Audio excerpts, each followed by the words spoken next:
utakuwa upo nami hapa Baraka Stewart Nombo kukujuza yale yote moto yanayoendelea kwenye michezo.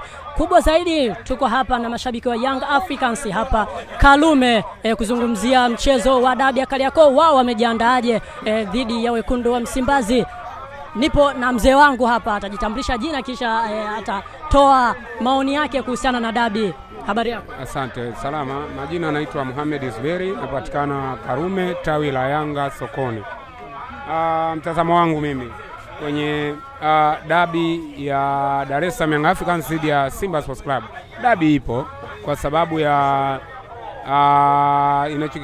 kinachosababisha tuseme dabi ipo ni kile kilichokuwa kinaleta sintofahamu. Kama mwenyeji alikuwa na madai yake, na madai yashaanza kufanywa kazi, au matakwa yashaanza kufanywa kazi. Kwa hiyo tunaona kwenye posti au kwenye baadhi ya media za habari za michezo wanaiposti hiyo mechi, na kwa maana kwamba Yanga wenyewe wamekubali wanacheza au tunacheza, kwa sababu hapa tuko tawini, sawa, na hili ndio tawi la Yanga Karume sokoni, ndio tawi pekee lilokuwa sokoni, yani lilokuwa Karume opposite na makao makuu ya shirikisho. Sisi tuko hapa. Kwa hiyo tunasema kwamba huu mchezo tutacheza kwa sababu sisi ndio tulikuwa tunaleta uzito wa mchezo huu. Kwa hiyo hawa waliobaki wanaosema kwamba hawachezi, sijui wana sababu gani wanasema hawachezi. Kwa sababu sisi tulikuwa tuna matakwa yetu na tumekubali. Sawa? Kwa sababu ya baadhi ya matakwa tuliokuwa tunayataka, sawa, tunaona kwanza aliyekuwa mwenyekiti wa bodi ya ligi ameshajiuzuru. Sawa? Lakini wao wanasema tarehe 15 ndio ilipangwa tarehe ya kucheza, ila nyewe mmekimbia. Hapana, sisi hatujakimbia. Sisi tulinusuru vipato vya watu wa hali ya chini kama sisi. Sawa? Wao ndo wanapata hela ndogo shilingi 7,000 kwenye viwanda, kwenye makampuni, sawa? Alafu wao ndo wanakuja kuujaza uwanja. Kwa hiyo hatuwezi kuwajaza upepo kwamba mechi itakuwepo alafu wakaja wakadhulumiwa. Maana watadhulumiwa kwa sababu wataambiwa mechi ipo, alafu wanakuja tarehe 15 mechi hakuna. Kwa hiyo inakuwa ngumu sana.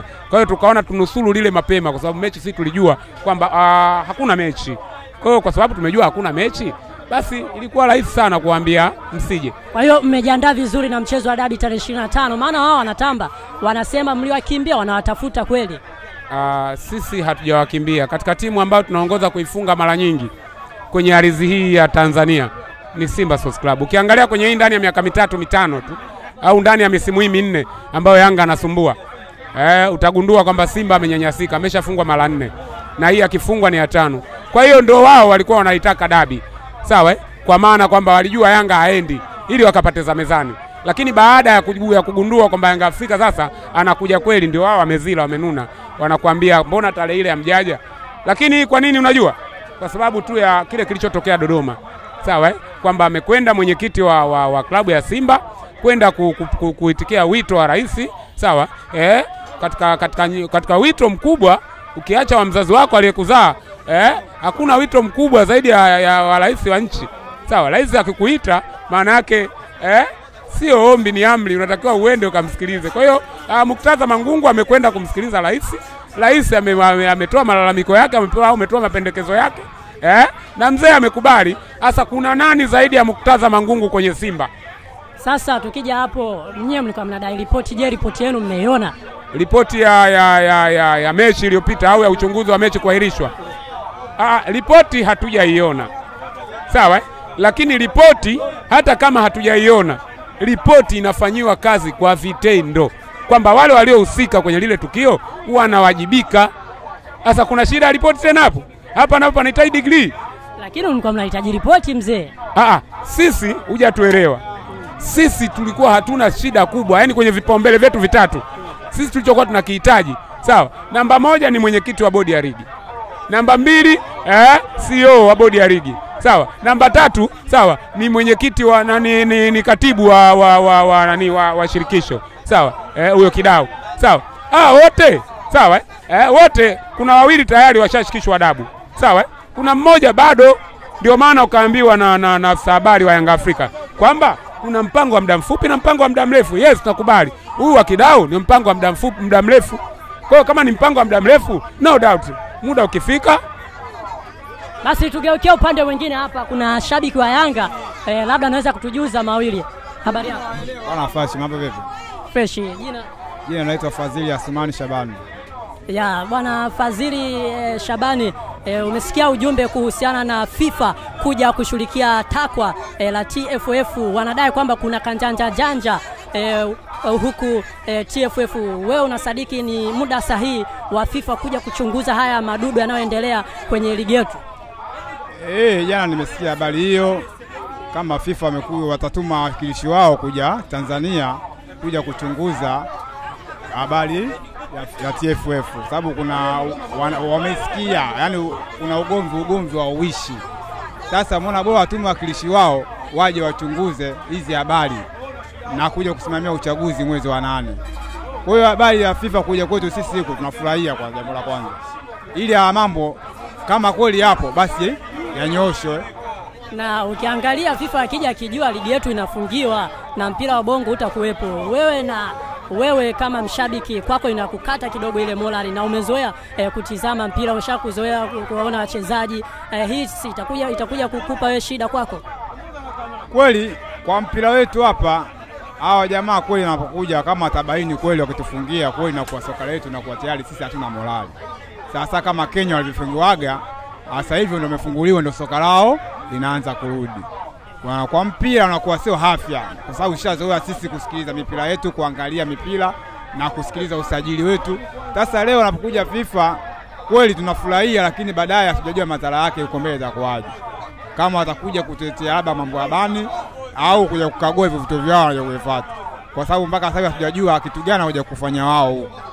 Kwa hiyo kiufupi, kama watakuja basi tuombe Mungu hao jamaa wasije katufanya nini kutufungia. Sasa nihamie kwa upande mwingine kwa kaka mkubwa hapa. Habari yako? Salama. Jina lako nani? Naitwa Bahatishio almaarufu White.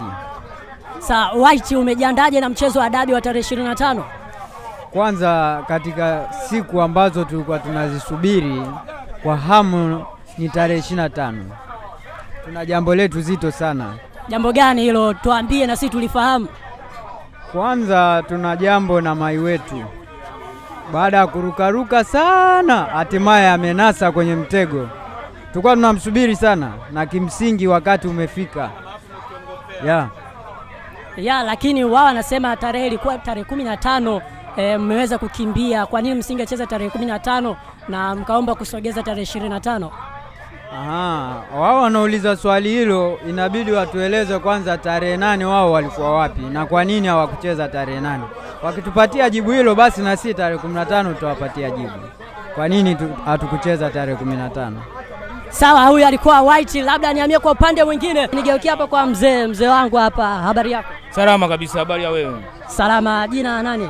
Kwa majina naitwa Masai Mpenda Yanga, maarufu kama Ezra Kiusa. Masai Mpenda Yanga alimaarufu Ezra Kiusa. Ezra Kiusa. Bwana mzee wangu, hapa kubwa tunazungumza dabi ya Kariakoo. Mmejiandaje na dabi hii? Bana, Yanga wamejiandaa vizuri. Sisi dabi tumeandaa vizuri kabisa. Na ndio maana ulipoona siku TFF walipotangaza kwamba tarehe 25 mchezo tunacheza, tuko tumepokea, na hapa mashabiki wa Karume sokoni hapa tumeshaandaa gari 2 za kujaza uwanja. Kwa hiyo tayari, na leo kuna viongozi wetu wa taifa wanakuja hapa kwa ajili ya kutangaza kuuza tiketi hapa, na muda si mrefu kutakuwa na burudani hapa. Watu wanauza tiketi, watakuwa wananunua tiketi na nini, na tayari tumeshaandaa. Maana yake tuna watu zaidi ya 70 tayari wameshajiandaa kuingia kwenye uwanja. Kwa hiyo tumejiandaa vizuri kama mashabiki, na tunaamini wachezaji wetu wako vizuri, uongozi wetu uko bora. Kwa hiyo sisi hii mechi tunaenda tukuchuma mwembe wetu wa uani. Umeogopi mpanzo? Hamna cha mpanzu wala nani, sisi tuko timu wenyewe wana mpanzu tu. Sisi tuko timu Yanga, Yanga iko kama Yanga Afrika. Wenyewe Simba wako kama mpanzu. Hasa mpanzu mmoja na Yanga Afrika unafikiri na wapi wanapita. Kwa hiyo sisi tuko kwenye timu. Mashabiki wana morali. Hata ukipita hapa mashabiki wa Simba kama vile wana kilio. Unasikia wako kama kwenye msiba, lakini sisi Yanga tumechangamka. Unaona hapa mpaka Azam wamekuja kutunga mkono. Maana yake hivi mnyama tarehe 25 anaenda kufa goli nyingi. Ukija upande mwingine, nyinyi hapa mlikuwa mnadai uchunguzi na ripoti itoke. Vipi, mbona tunaona kimya na mchezo mmeukubali kucheza tarehe 25? Tumekubali baada ya busara zilizotumika na hekima. Unajua unapoitwa na mheshimiwa mpaka mheshimiwa anaingilia kwenye kitu, lazima sisi tusivuke hiyo mipaka, kwamba viongozi wa nchi wameingilia kati, wameona kwamba tuna madai yetu ya halali na yale ambayo tulikuwa tunataka yamefanyika. Kwa hiyo Yanga kama Yanga wakiwa na jambo lao watalisimamia, mradi wana uhakika na jambo lao mpaka mwisho, kuanzia mashabiki mpaka uongozi. Kwa hiyo sisi Yanga tuna msimamo wetu na tumeiona na tumetekelezewa ahadi yetu. Hatuna budi, tunacheza mpira. Lakini mlisema wakati ifike wakati busara iishe. Nyinyi Yanga ndio mlikuwa mnasema, mlikuwa mnataka haki zitendeke. Mara hii unasema busara imetendeka, imetumia busara. Unajua kila usemi una wakati wake kijana. Kuna kipindi tunanunua shati shilingi 6, kwa kipindi hicho shilingi 6 ina thamani. Na kuna kipindi unanunua sasa hivi 1500 yake ina thamani. Kuna kipindi unanunua laki na laki. Kwa hiyo kuna saa busara inatumika, ina thamani yake, na kuna saa busara inawekwa pembeni kwa ajili ya jambo fulani lizingatiwe, na kuna saa busara zinarudi tena. Kwa hiyo mwisho wa siku watu wakipigana hawawezi kumalizia kwenye ugomvi. Mwisho wa siku wanapatanishwa, wanaelewana. Kwa hivyo sasa hivi imefika busara itumike, wamekaa wenye busara zao, wamekaa watu wenye adili zao, tunatumia busara, mchezo unapigwa kama kawaida. Yaani dabi haina tena kipengele. Mmeridhika na baadhi ya viongozi kutoka pale bodi ya ligi? Tumeridhika na ndio walikuwa takwa letu kubwa. Kwamba sisi tumeona kwamba kuna viongozi wenyewe wamehama kwenye kanuni, wamehama kwenye mpira, basi tukawadabisha na wenyewe, na watu wameona na wenye mpira wao wameuona, wameshadabishwa, wamejiuzuru. Sisi tunaendelea. Kwa hiyo hatuna budi, ngoma litapigwa, hatuna tena kipengele. 25 mtu anakula ngapi?